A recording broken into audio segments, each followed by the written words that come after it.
Spanish book, which basically provides for all the services in it. That's our main way of educating. In addition to that, when we started the program, we did some additional mailers in addition to those. So that is currently the way we educate, not only for our recycling programs, our green waste programs, the additional services as well. We might, Mr. Chairman, we might be able to put a piece in our newsletter, city newsletter, to enhance the opportunities for people to make sure people are more well informed about the services and how they can actually access those components of the service. As relates to going out there or over the KRNR, the individuals that I have sent there have never told me that they had any problem with dumping, with any fee being assessed.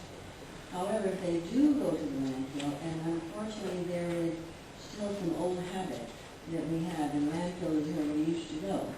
So when they are charged, so they equate that as CRNR, actually assessing the fee. I think as far as anything we could do to help the education, if we could have a small spot in your newsletter and put some of our services in there, that would be great. We would appreciate that. Well, I'd like to say that, especially, and I shared this with the CRNR earlier, but I think I did. I was actually turned away by CRNR twice. One prior to my council days, in which I had a truck full of trash and no place to take it, and having to go to the landfill and be charged around $45 for that. And one post-council days, in that not wanting to make the same mistake again, I called CRNR to make sure that they have the door open and that I had the ability to drop my trash, and was told, no, we can't. And I shared that with you earlier today, and this is post-council, so this could have been sometime after November of last year. So I think that there's still some training that needs to take place, even within the company itself, some communication that needs to take place to be able to send that message, because if the employees are not getting the message, it's difficult to relay that message to the general public. We'll definitely take note of that and make sure that happens. I do have one question for you. Were we rolling out a bin recycling program for multifamily and or commercial businesses? Yeah, actually, that's a great point, and I'll talk to that. We've actually, we have a recycling coordinator on staff, and that's somebody that is working currently in the community with commercial and multifamily businesses as far as assessing their waste streams and implementing recycling programs. That's ongoing right now. In fact, we just met with the state a couple months ago to kind of go over that with them. So that is something that's continually going on right now. We are having some success with increasing, we call it the large bin recycling program, what we call a commercial bin. So you're going to begin to see more and more of those out in the community. That's one of the things we committed to in the agreement, so that's something we'll continue to work at. As you move forward, then I'd like to ask that you talk to our staff at Hagan's office concerning, one of the things we may need to look at is how we design the trash enclosures. We may need to, not immediately, we may need to start looking at how we request those be redesigned if there's going to be a new configuration as far as that, because I think we all expect that eventually every place is going to have multiple containers, whether it's commercial or office building or whatnot.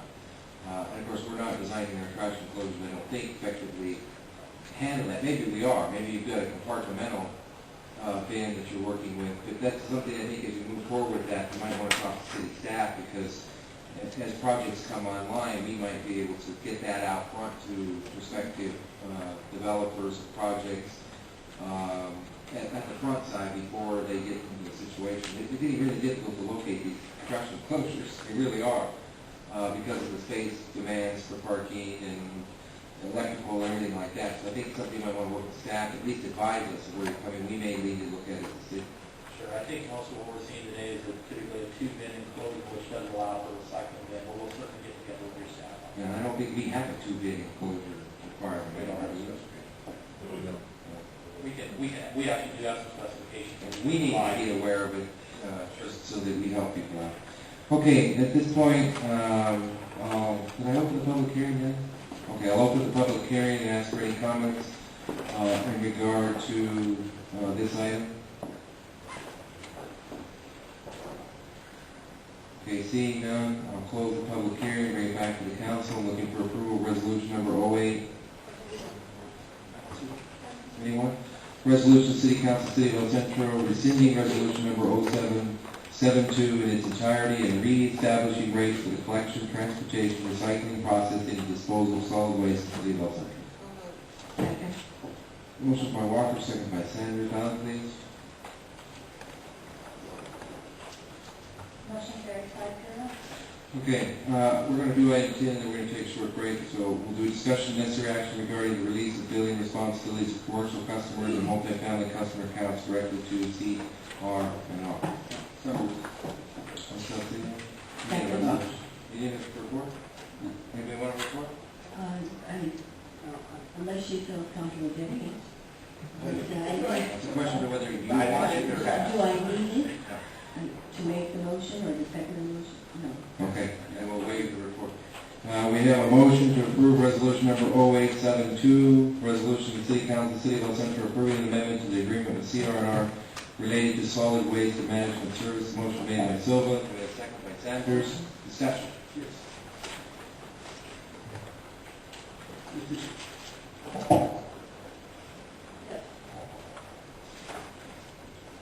Are we getting the necessary information from CR&R? In other words, what I'm looking at is, are they submitting all of the backup information that we can capture? There are some documents that need to be submitted to the city. However, we have been in communication with CR&R to try to coordinate so that the city gets the required documentation for section 5.1 of the agreement. How long have we been trying to get the information? It's been several. And what has been the response as to why we haven't gotten it? They're working on it, and they will get it to when. Then we need to have a deadline. We need to say, this is when we need the information. And if we don't have it by then, then we need to, as a council, know that so that we can say, what the city manager can say, how we want to proceed from that point on. But I think you need to just give a drop dead date and say, this is when we expect the information. We've had it for a certain period of time, we haven't brought it to us. We need to take that. I would too.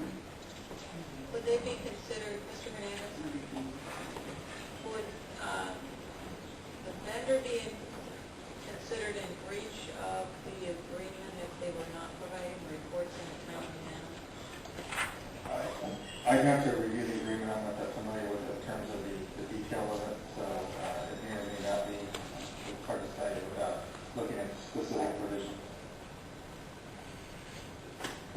Is that a material requirement of the agreement? I'd have to look at the agreement. I haven't looked at that part of it. I think one of the items are missing the gross tonnage on roll-off boxes. Is that correct, Mr. It's the billing and revenue report. So the included. Okay. And so that's the item that we're missing. I think there's also one on tonnage that we need to also. That I do just to see where we're at. I would just like to know that we're getting the information. I think it is. I think we need to have that report out date. Since we have the vendor here, what is that expected date?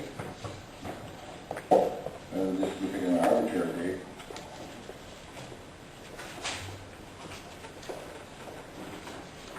Good evening, Mr. Mayor, council members. It's certainly nice to see you all again. My name is Dean Markovich of CR&R. Letitia talked to me earlier tonight. Believe me, that tonight's the first time I've heard about this. Letitia's been talking to one of our controllers, I think, since December. An issue that I was told tonight was we're giving you your money on time. You're getting your money 30 days after the month. But with that check, you're not getting the backup on customer names and service frequencies. That's all in the system. It's a simple printout. We'll be happy to get that for you since inception if you want to